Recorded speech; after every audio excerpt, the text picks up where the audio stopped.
Welcome back. An Illinois college will pay a Christian arts student $80,000 and require some professors to attend First Amendment training. This after she filed a lawsuit claiming they'd silenced her conservative political views. Yeah, the victory comes after the student sued Southern Illinois University Edwardsville last year when 3 students complained that her religious and political viewpoints on those, which she often posted on her personal Instagram account, constituted harassment and discrimination. Maggie DeYoung is joining us now. She is the student who won this case. Maggie, thank you so much for taking the call. We appreciate that. Interesting story here to pay attention to. Can you walk us through what happened leading up to your lawsuit and how it got that far? For viewers that may not know, how were you silenced?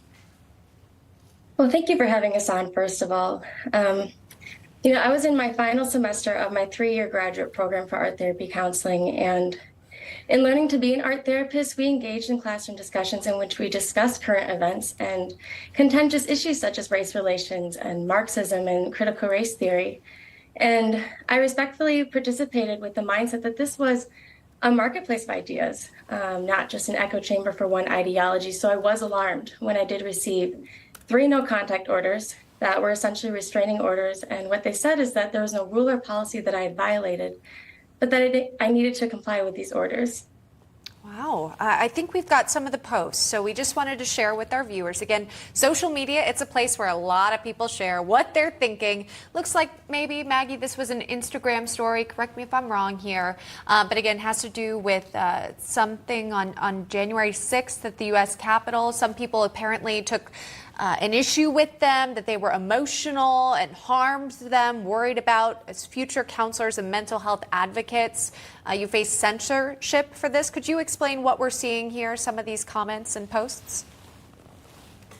I engaged in discussions which I questioned what we were learning with Marxism and what was being implemented with critical race theory, some topics like that. But what's concerning is that they can ban students from fully engaging in their classroom discussions simply for expressing their different views.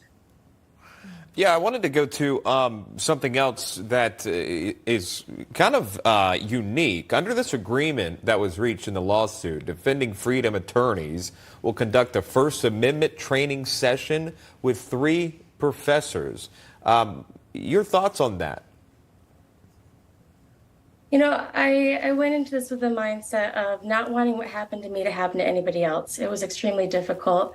And so it is a blessing to be on this side and see that there are policy changes and also things being implemented to enable or ensure that this will not happen to any other student behind me. So I'm grateful for what's happening now.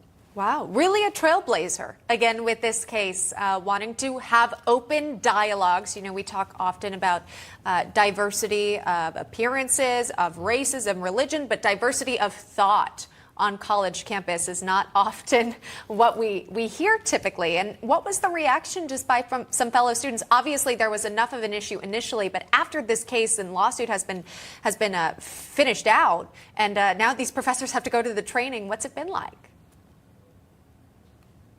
Well, I think for myself, just gratitude.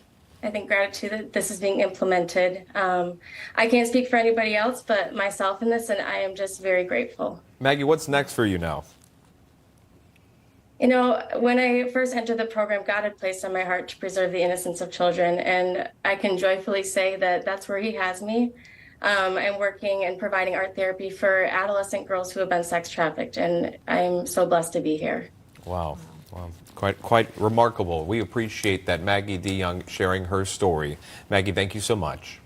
Thank you. Thank you. Good luck to you.